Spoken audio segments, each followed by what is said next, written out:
Operation లేకుండా మోకాళ్లు మరియు నడుము నొప్పులకు అత్యాధునిక చికిత్స డాక్టర్ భావన హర్వాణి గారి ఆధ్వర్యంలో ఆర్ఎఫ్ఏ మరియు ప్లాస్మా పద్ధతిలో చిన్న ఇంజెక్షన్ తో పరిష్కారం. Has hospitals road number 12 Banjara hills. RTC కార్మికుల ఐక్యత, ఆర్టీసీ కార్మికుల ఐక్యత, ఆర్టీసీ కార్మికుల ఐక్యత. జోహార్ జోహార్ జోహార్ జోహార్ జోహార్ జోహార్.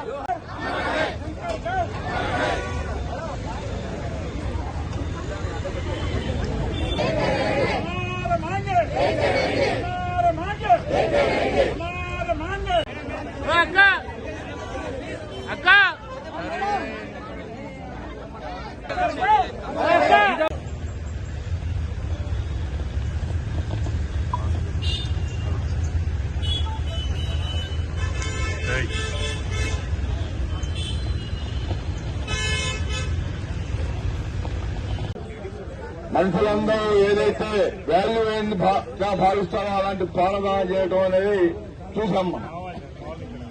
మరి ఎంతమంది వెళ్ళిపోతే ఈ ముఖ్యమంత్రి గారికి బుద్ధి వస్తుంది.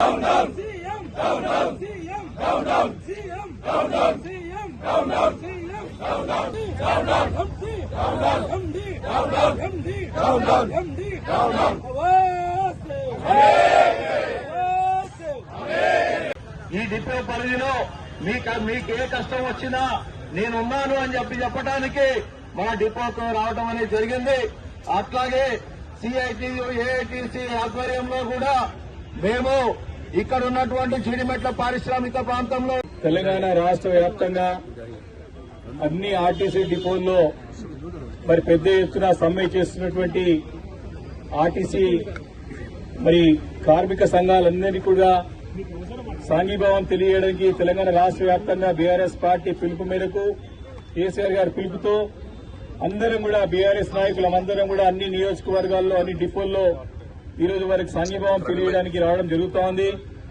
అందులో భాగంగా మన కుత్బుల్లాపూర్ నియోజకవర్గంలో కూడా జీడిమెట్ల డిపో దగ్గర ఈరోజు మన ఆర్టీసీ కార్మికులు చేస్తున్నటువంటి సమ్మెకి మరి సాంఘీభావంగా బీఆర్ఎస్ పార్టీతో పాటు మరి ముందుకు వచ్చేసినటువంటి ఏఐటీయూసీ అదేవిధంగా సిఐటియు నాయకులు మరి కార్మిక సోదరులందరూ కూడా పేరు పేరుని నమస్కారాలు తెలియజేసుకుంటూ ఏ రకంగా ఇటు ఆర్టీసీనే కాక ప్రభుత్వ ఉద్యోగులని, రైతులని, మహిళలని, నిరుద్యోగులని అందరినీ కూడా మోసం చేస్తూ వస్తా ఉన్నాడు.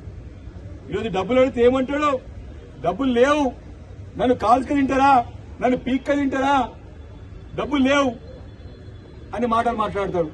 అయ్యా ఈరోజు డబ్బులు లేవంటావు, కార్మికులకి చెల్లించాల్సినటువంటి పరిస్థితి వస్తే డబ్బులు లేవంటావు, కానీ నీ అందాల పోటీలు పెట్టడానికి మాత్రం 100 కోట్లు ఎడగలొచ్చారు రేవంత్ రెడ్డి అని ప్రశ్నిస్తారు ప్రజలు. ఈరోజు నీ యొక్క ఫుట్బాల్ ఆడుకోవడానికి ప్రపంచం నుంచి ఆ మెస్సీని పిలిపించుకొని నీ యొక్క ఆట మోజు తీసుకోవడానికి 100 కోట్లు ఎడగలొచ్చాయని అడుగుతా ఉన్నాం. ఈరోజు నీ యొక్క మోజు, నీ యొక్క కోరిక తీసుకోవడానికి, అమెరికాని చెల్లుకోవడానికి కోట్ల రూపాయలు ప్రభుత్వ సొమ్ము చెల్లించడానికి 7 గంటల డబ్బులు వచ్చి అడుగుతా ఉన్నాం. ఈరోజు మూసిని చేస్తా అంటూ 1,00,000 కోట్ల రూపాయలతోని ఏడికేళ్ళు చేస్తావు? లేని నగరం సృష్టిస్తా, లక్షల కోట్లు పెడతా, నేను 4వ నగరం సృష్టిస్తా, 4th సిటీ పెడతా అని చెప్పేసి మాటలు చెప్తా అంటావు. 7 చేస్తావు డబ్బులు అడుగుతా ఉన్నాం. అంటే నీ కోరికలు తీసుకోవడానికి, నీ గొంతమ్మ కోరికలు తీసుకోవడానికి, నీ యొక్క మోజు తీసుకోవడానికి 100,000 కోట్ల రూపాయలు వస్తాయి గానీ కార్మికుల కష్టార్జితంతో ఉన్న డబ్బులు చెల్లించడానికి నీకు ఎందుకు చేతులు రావు రేవంత్ రెడ్డి అని చెప్పి ప్రశ్నిస్తా ఉన్నాం. ఈ రోజంతా కూడా ప్రజలందరూ అడుగుతా ఉన్నారు. నేను ఈరోజు దానికి సమాధానం చెప్పాల్సిన అవసరం ఉన్నది.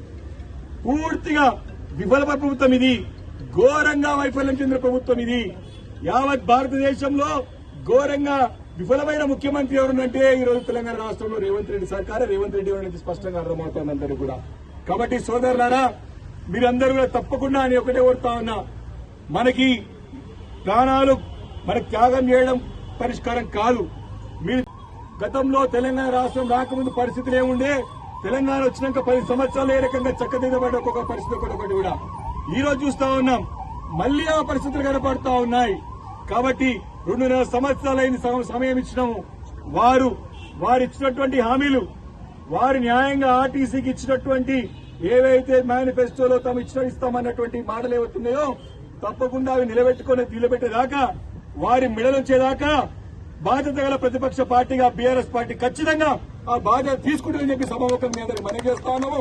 మరి ఇక్కడ కార్మిక నాయకులు కూడా ఏఐటీసీ సిఐటి నాయకులు కూడా అందరం ఉన్నారు కాబట్టి కార్మిక లోకానికి ముఖ్యంగా ఆర్టీసీ కార్మికులకి అండగా ఉంటామని చెప్పేసి ఈ సందర్భంగా మనవి చేసుకుంటూ ఈ యొక్క సర్కార్ ఈ రోజు వచ్చి చర్చలు జరుపుతా ఉన్నది. ఈ చర్చల్లో మీరు చేసేది ఏం లేదా? గతంలోనే కేసీఆర్ గారు ఉన్నప్పుడే దీని విలీన ప్రక్రియ చేసిండు, గెజెట్ వచ్చింది. నువ్వు కేవలం అమలు ప్రక్రియ స్టార్ట్ చేయాలంటే నువ్వు చేసేది ఏం లేదు.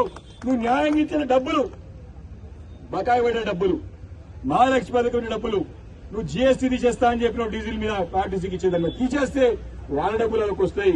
చక్కగా ఆర్టీసీ ముందు పోవడానికి అవకాశం ఉంటుంది. అదేవిధంగా మహిళలు కూడా చాలా పెద్ద ఎత్తున ఇబ్బంది పడుతా ఉన్నారు. కండక్టర్లు కానివ్వండి, ఆర్టీసీలో పనిచేసే మహిళలు. అదేవిధంగా ప్రైవేట్ బస్సులు తీసుకొచ్చి ప్రైవేటీకరణ చేసేటువంటి దురాలోచన చేస్తా ఉంది ప్రభుత్వం. ప్రైవేట్ బస్సులు తీసుకొచ్చేసి సంబంధం లేకుండా, ఆర్టీకి సంబంధం లేకుండా నడిపించే ప్రయత్నం చేస్తా ఉంది ప్రభుత్వం. వీటన్నిటిని ఎండగడతాం. మీరు 2021లో మీరు ఆల్రెడీ 30% చెప్పిన మీరు వేతన సవరణలో దాని అమలు చేయాలి. అదేవిధంగా 2025 వచ్చింది, దాన్ని కూడా మీరు వేతన సవరణ అమలు చేయాలి. తప్పకుండా ఇలా జరిగే చర్చల్లో ఏదో నామమాత్రంగా తూతూ మంత్రంగా చేస్తామంటే మీరు ఊరుకునే ప్రసక్తే లేదు. ఈ కార్మిక లోకం అంతా కూడా నిద్ర లేచింది. మిమ్మల్ని నిద్ర ఓనియది. తప్పకుండా న్యాయమైన డిమాండ్ అన్ని కూడా నెరవేర్చే వరకు కూడా తప్పకుండా పోరాటం కొనసాగుతుందని చెప్పి సందర్భంగా మనవి చేసుకుంటూ మరొకసారి మనవి చేస్తా ఉన్నా. ఇంత నిర్లక్ష్య వైఖరి ఎందుకు కార్మిక లోకం పట్ల, ప్రజల పట్ల, తెలంగాణ సమాజం పట్ల? ఈరోజు తన ప్రభుత్వం ముఖ్యమంత్రి యొక్క అసమర్థతో, తనకు అనాలోచిత నిర్ణయాలతో, తన అనుభవరాహిత్యంతో తెలంగాణ అంతా కూడా ఆగమాగమయ్యే పరిస్థితి మన కళ్ళారా చూస్తా ఉన్నాం. గత 10 సంవత్సరాలు నమ్మకంతో భరోసాతో ఉండే ఒకటి ఇంకనో ముందో వస్తుంది అని నమ్మకం ప్రతి ఒక్కరికి ఉండే. కానీ ఈ రోజు నమ్మకం భరోసా లేకుండా పోయింది. అందరికి స్పష్టంగా అర్థమైంది ఇది మోసపూరితమైన ప్రభుత్వం. మోసాలు, అబద్దాలు చెప్పి అబద్దాల పునాదులపైన ఏర్పడ్డ ప్రభుత్వం. ఈ ముఖ్యమంత్రి పదే తన సీటు కాపాడుకోవడానికి 70 సార్లు ఢిల్లీ పై నుంచి మూటలు మోయడానికి సరిపోతాడు తప్ప తెలంగాణ గురించి కాదని చెప్పి స్పష్టంగా ప్రజలకు అర్థమవుతా ఉన్నది. ఏమంటుండే డబ్బులు ఏమంటే ఆర్టీసీకి న్యాయంగా రావాల్సిన డబ్బులు. నువ్వు మహాలక్ష్మి పథకం పెట్టావు కదా, ఎందుకు ఇవ్వవు? నెలకు 400 కోట్ల రూపాయలు ఎందుకు బకాయిలు పడ్డాయి? చేత కాదు, పెద్ద మాటలు మాట్లాడతాడు, గాల్లో మేడలు కడతాడు, కానీ ఆచరణలో ఏ ఒక్కటి కూడా చేయడు. నీకు న్యాయంగా ప్రభుత్వం నుంచి రావాల్సినటువంటి బకాయిలు ఏవైతే ఆర్టీసీకి ఉన్నాయో ముందుగా చెల్లించు. ఎవరికి రూపాయి ఇయ్యాడు. మళ్లీ దానికి పెద్ద మాటలు చెప్తా ఉంటాడు. ఈరోజు గమనించాలి, నిన్న మొన్న కొత్త మాటలు మాట్లాడతారు. ప్రజలందరూ గమనించాలి. మనకు నిజంగా ఆర్టీసీకి నువ్వు గతంలో అధికారం రాకముందుకు ఏమన్నావు? జీఎస్టీ డీజిల్ ఇస్తున్నావు, జీఎస్టీ తీస్తే 700 కోట్లు వస్తాయన్నావు కదా. 2.5 సంవత్సరాలు అయితా ఉంది. నువ్వు ఎందుకు జీఎస్టీ చేస్తున్నావు మరి ఆర్టీసీకి పంపితే డీజిల్ పైన? ఈ చేస్తే ఆర్టీసీకి వచ్చే పైసలు వస్తాయి కదా. నువ్వు కొత్తగా ఇచ్చేది ఏం లేదు. కాబట్టి ఈ రకమైన మోసం పరిస్థితులను చూస్తా ఉంటే గతంలో సమైక్య రాష్ట్రంలో ఏ రకమైన పరిస్థితులు ఉన్నాయో మళ్లీ ఆ పరిస్థితులు కనపడతా ఉన్నాయి. ఈ రోజు మరి నిన్ననే చూసినాం. మరి ఇక్కడ ఆర్టీసీ డ్రైవర్ అయిన శంకర్ గౌడ్ గారు తన ఆత్మ బలిదానంతో తమ కార్మిక లోకానికి న్యాయం జరగాలి, కార్మికులు అన్యాయం అవుతా ఉన్నారు, ఆర్టీసీని మోసం చేస్తున్నారని చెప్పేసి అంటే ఇబ్బంది పడి మనస్తాపంతో వారు ఆత్మహత్య ప్రయత్నం చేసి నిన్న వారు నిన్న ప్రాణాలు వదలడం జరిగింది. మరి వారికి వారి కుటుంబ సభ్యులకి తప్పకుండా మేమందరం కూడా తెలంగాణ సమాజం అంతా కూడా కుటుంబానికి అండగా ఉంటుందని చెప్పి సందర్భంగా మనవి చేస్తా ఉన్నాను. మరి ఈ ముఖ్యమంత్రి, ఈ యొక్క కాంగ్రెస్ ప్రభుత్వం, ఈ రేవంత్ రెడ్డి సర్కార్ మరి ప్రాణాలు వదిలేదాకా ప్రాణాలు కోల్పోయే వారికి ప్రాణాలు పోతే గాని చర్చలకు ముందుకు రాని ప్రశ్నిస్తా ఉన్నాం. ఈరోజు ఏమడుగుతున్నారా కార్మికులు, ఆర్టీసీ కార్మికులు? మీరిచ్చినటువంటి హామీ, మీరు మేనిఫెస్టోలో మీరిచ్చినటువంటి హామీనే నెరవేర్చమంటున్నారు. కొత్తగా ఏమైనా గొంతమ కోరికలు కోరుతా ఉన్నారా? మీరు చెప్పినే కదా చేయమంటున్నారు. మరి ఇప్పుడు దాదాపు మీ సగం సమయం అయిపోయింది. మీరు 2.5 సంవత్సరాలు అయిపోయింది. 2.5 సంవత్సరాల నుంచి కూడా ఇలాంటి చర్చలు జరపకుండా, చర్చలు ఇలాంటి ఒక అడుగు ముందుకు వేయకుండా ఇంకెన్ని రోజులు మోసం చేద్దామని ప్రయత్నం చేస్తా ఉన్నారని ప్రశ్నిస్తా ఉన్నాం. ఈరోజు ఒకటి సందర్భం. ఈరోజు కేవలం ఆర్టీసీ కార్మికులే కాదు, ఈరోజు చూసుకున్నట్టయితే ఆటో కార్మికులు ఆత్మహత్యలు, ఒక దిక్కు చూస్తా ఉంటే రైతుల ఆత్మహత్యలు, ఒక దిక్కు చూస్తా ఉంటే చేనేత కార్మికుల ఆత్మహత్యలు, మరొక దిక్కు చూస్తా ఉంటే ఈరోజు గురుకులలో చదువుతున్నటువంటి పిల్లలు ఒక ప్రాణాలు కోల్పోతా ఉన్నారు, అమాయక పిల్లలు ప్రాణాలు కోల్పోతా ఉన్నారు. ఆఖరికి తెలంగాణ రాష్ట్రంలో కనివిని రీతిలో బిల్డర్లు కూడా ఆత్మహత్యలు చేసుకుంటా ఉన్నారు. ఉద్యోగస్తులు, ప్రభుత్వ ఉద్యోగస్తులు తమకు బకాయి అంటే తమకు న్యాయంగా రావాల్సినటువంటి తమ డబ్బునే చెల్లించకపోగా వారిలో మనస్తాపం చెడి ప్రభుత్వ ఉద్యోగులు కూడా ఈరోజు ప్రాణాలని కోల్పోయి వారు ఆత్మహత్యలు చేసుకునే పరిస్థితి చూస్తాం. ఈరోజు ఇంకా త్యాగాలకి మీరు ప్లీజ్ దయచేసి చెప్తా ఉన్నా, మీరు పూనుకోవద్దు. మీకు తెలంగాణ సమాజం, తెలంగాణ రాష్ట్రం అంతా మీ అనుకున్నది, కష్టపడి తెచ్చుకున్న తెలంగాణ రాష్ట్రం ఇది. రాష్ట్రంలో అందరూ కూడా అన్ని వర్గాలు, కార్మికులు, కర్షకులు అందరూ కూడా మంచిగా ఉండాలి, సంతోషంగా ఉండాలని చెప్పేసి కోరుకున్నటువంటి పార్టీ మనది. మేమందరం కూడా మీకు అందరూ ఉంటాం. కాబట్టి ధైర్యంగా ఉండండి. మన పోరాటాలు ముందుకు కొనసాగిస్తాం.